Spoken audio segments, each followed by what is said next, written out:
Hey guys, welcome back. It's me, Gimpy, and I have a co-host this evening. Hi. That's Gimpette. She is with me, and this is another in our series of games that are good for you and her. This is Escape Room, the game. It's by Spin Master Games, and this obviously is in the escape room genre, of which there are numerous ones hitting the market now. A brand new one just hit actually on Cool Stuff Inc. It's called Deckscape. There's a couple of those. There's a series called Exit, and then obviously this one, Escape Room the Game, which comes with 4 scenarios with it, and there are some extra scenarios that you can purchase, and they actually are either getting ready to or already have released a VR version, so you can actually put your phone into a little cardboard headset and then you're in the room or whatever that you're trying to escape. The reason that I chose this one for our first escape room is it had good ratings. It came with 4 and it had this little chrono decoder thing, which, let's hit the button there. We've started our time now. We've got less than an hour to solve it, although this review is going to take less time than that. But it came with that little thing and I just thought it looked neat. It has our little ciphers there on the side that you can use to solve puzzles. Actually, I'm gonna cut this off because it's got a little background noise, but it's neat. It keeps track of your time, and it'll actually periodically let you know when you're getting hints, which is every 5 to 10 minutes depending on where you're at in the game. So each of the 4 scenarios has one of these envelopes. It'll say the title there at the bottom, and then part 1 on the back, it'll tell you what to do. Right here where it says do not open before you have read the story on the envelope out loud. So for example, this one, here's the story that you would read. It's important to look underneath the flap because sometimes there may be other instructions, or at least there is an inventory of the items that are in the envelope. And there's going to be any number of different parts, clues, any number of different things in there that you're going to be using to try and escape. Now, unfortunately, we can't take and show you what's in that envelope. We would like to, but we would spoil the game for you. We've played through the first scenario, which is Prison Break, and obviously you're trying to escape from a prison cell, but we can't take and show you what's in that packet without spoiling the game for you. There's just no way we can show you much. I can show you that the game comes with this little rule book. It's just a little tri-fold sheet of paper. I'm not going to show you all of it so I don't spoil some of the stuff on it. It really doesn't spoil much on the instruction manual, but it's very small. There's very few actually specific rules to this game. The codes that are on this, it kind of breaks them down in the rule book. So you can, oh yes. So it breaks down each of like how to decipher these or how to use these or what it helps with that. She's referring to the ciphers. That way, if you've got obviously more than one person playing, one person could use the ciphers that are in the rule book versus looking at the code machine itself. Now you're going to use those to take and use these keys, and you're going to, let me actually pull this closer so you guys can kind of see it. You see how they have numbers, letters, shapes, arrows, all sorts of different things on it. Now you're not going to need all of that information for each code. You can see that the code's going to be 4 of whatever it is, but it'll be 4 numbers, 4 letters, 4 shapes, 4 whatever that you're looking for, and you're basically dropped into it and you have to take and figure out what it is you're looking for, because it's not going to tell you, okay, first code is going to be 4 letters or 4 numbers or 4 shapes. You have to figure out what you're looking for, how you're looking for it, what the clues actually mean. Our first one, when we started looking at it, we're like, what the hell is this? What are we supposed to do with this thing? Yeah, we were kind of, like he said, just dropped into it, and we really had no clue what to make of what clues. We were just completely lost in the beginning. So what he's going to tell you about next really does come in handy. See, what you need in this is the little hint decoder, and that you're going to get in your first little escape room, and it has a little stack of 8 cards that you'll take and slide into this. You can't read it without sliding it into it, and it'll give you a hint. And this is actually a good way to determine where you are in the game. If you are past the hint, like the hint does not help you, then you're doing well at your mission. And each hint, it says on the cards, for at least for our first scenario, it says at what minute mark you can use that hint.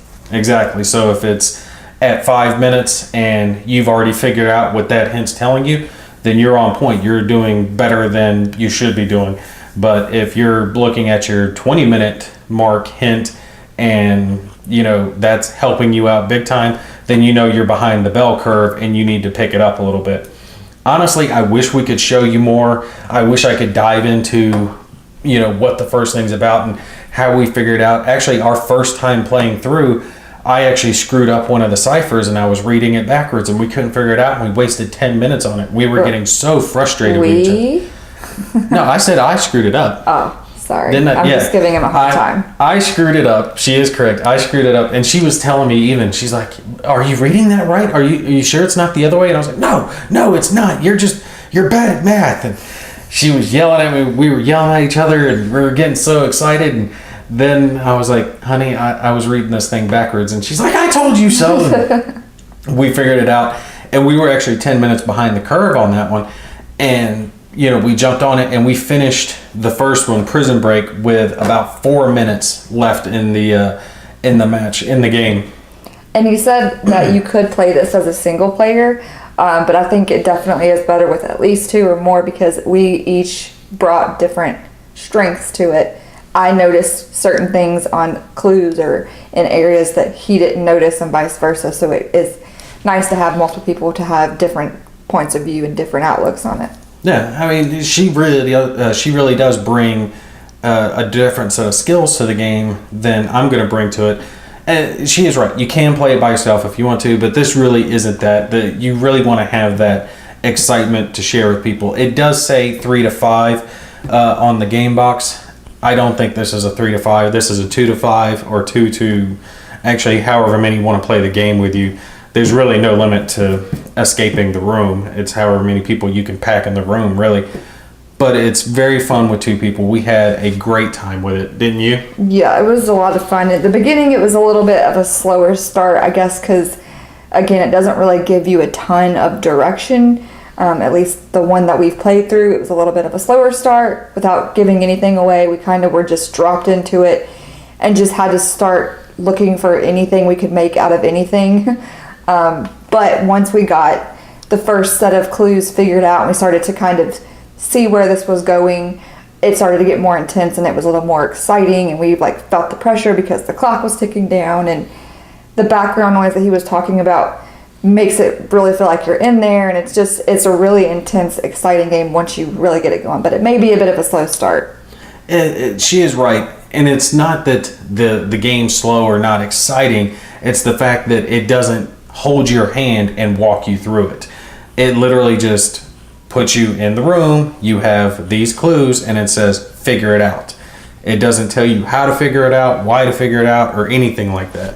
Yeah, it's just kind of like, all right, here you are, figure it out. And you're kind of like, well, what is it? What am I? What? It just, the first little bit of it, I have to admit, I was a little discouraged because I was completely and totally lost. I had no idea. It was just nothing but confusion for me. But then again, those hints really did come in handy because I think the first hint was the thing that moved us along because we both were kind of scratching our heads. We had found some clues, but we didn't know what they meant. And we had no idea how to put them together. Some of the hints are kind of cheats or answers, but a lot of them are just kind of pushing what you have already figured out in the direction that you need to be pushed in. There was one that was like the second or third to last hint that was just a straight up answer, and I think that was to push you along if you had 5 minutes left in the game and hey, here's a chance for you to solve the last puzzle, Yeah, because I think, if I'm wrong, but if I remember correctly, this isn't giving too much away, but this one had, I think, 3 parts. So there was different envelopes, different things, but I think you had to get a code before you could go on to the next envelope. So there was 3 different keys. So it's not just one code you're trying to find. And these may be different. They may have a different number of codes that you have to get. The first one, it was 3 sections in the escape room. So the first hint helped us get out of that first and move on to the second one. So it comes in handy, and it's exciting because, again, it's not just one flat out code. It's these different phases and steps. It is funny because as you open part 2 and part 3, when you open the first one, you're like, what is all this? And then you start to figure it out. And then all the clues and everything that you just figured out become meaningless because now you've moved on to the second or third part and all of that's new. And you're like, okay, what the hell? Now I got to start from scratch. And especially when we had literally just a handful of minutes left there.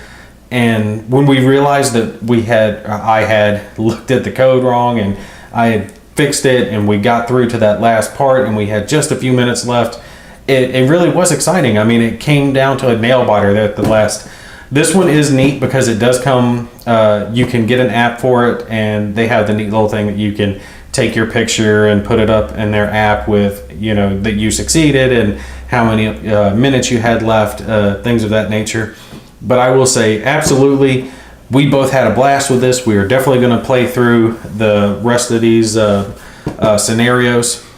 The only thing that, and I said this to him when we first started playing it, was that it sucks that, yes, this one is good because it has 4 scenarios, but it's only 4 scenarios. And I really enjoyed it, and I wanted to do another one, but I didn't want to do too many because I don't want to burn through them, and you can only really play through them once. I mean, unless you wait a really long time or you have a brain injury like my husband, he might be able to play it, but you know what I'm saying. But yes, you can only play through it once. However, the games are not overly expensive. Like I said, you can get this on Amazon for $29 right now, plus tax, and the expansions I think are $9 or $10. You take and order them, and then hey, once you're done with it, you can take and give it to a friend or a family member. Yeah. Just don't tear up the components when you're done with them. That's what I was going to say. You could maybe find, if you're on a game site, or I don't know all of that like my husband does, but there might be areas where you could go and exchange it. Like someone says, hey, I have Prison Break and Nuclear Countdown, but I would like this one, and you could do a trade or something. That would be a cool thing that probably does exist. But that's the only downside, I think, is it's a little bit of a slower start, and then there's only one playthrough per scenario. Yeah, once you pack it back into the pack that it comes in, it's perfectly usable for the next person to try out. Yeah. We just repacked it, and if I give it to my Matt, my brother, him and his wife could play through it and have a good time. It's not exactly how it came in the box, because the first one we had to tear. It was like all in one piece of paper, so it's going to be a little bit different. It's not going to be brand new out of the box, but it's definitely something, if you're careful, that someone could easily do again. Absolutely usable, so don't let that hold you back. That is the one major con to the game, is when it comes to replay value, there is none. Yeah, there's 4 playthroughs and that's it until you get expansions and things like that. But you can get expansions for it. The expansions are relatively inexpensive because if you really think about it, for an expansion, this is all you need. You just need a pack of clues to have your expansion and your fun for an hour. Yeah, because this is like a base kit, I guess. So you have this and the keys, and then the other stuff, like you said, it's just the envelopes. So I guess if we're going to rate it, did you have anything else you wanted to say before we gave it our rating? No, I think that pretty much covers it. I would give this one, what do you say, 4 stars?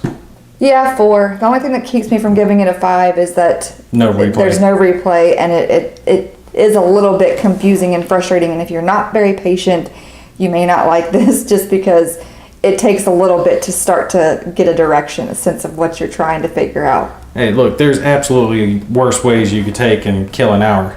I'm sure you agree with me. And I do like that, yes. We talked about in another one of our videos, games that have the time limit, because it gives it a sense of urgency. And plus we know, hey, the kids are going to be asleep for another hour. We can knock this game out. We know it's not going to take any longer than that. Yeah, you only have to look at me for an hour, Exactly. And then you can kick me away and go watch your soap operas and stuff. All right, but that's it for this one. 4 stars out of 5. We definitely recommend. Absolute fun game. We had a blast with it. We're definitely going to try out the other ones. I'm actually looking into getting Deckscape, since it's such a good priced game. $10 for an escape room experience, and it's all based on a deck of cards. After we play that one, we'll let you know what we think of that one. Yeah, and one quick thing, if you're looking for a good party game, I think this would be a a good game to play at a party or something with a bunch of friends. You Yeah. could really make it into something even more dramatic than what it is. So definitely recommend. FYI, before we hop off here, it does, if you get this version, it does require batteries. 3 AA's. Keep that in mind. Order them with it or get some batteries if you need them. You said it's on sale on Amazon right now? Yep. Yep, so go get it on Amazon. All right. That's it for us, you guys. Y'all Bye. take care. We'll see you in the next one.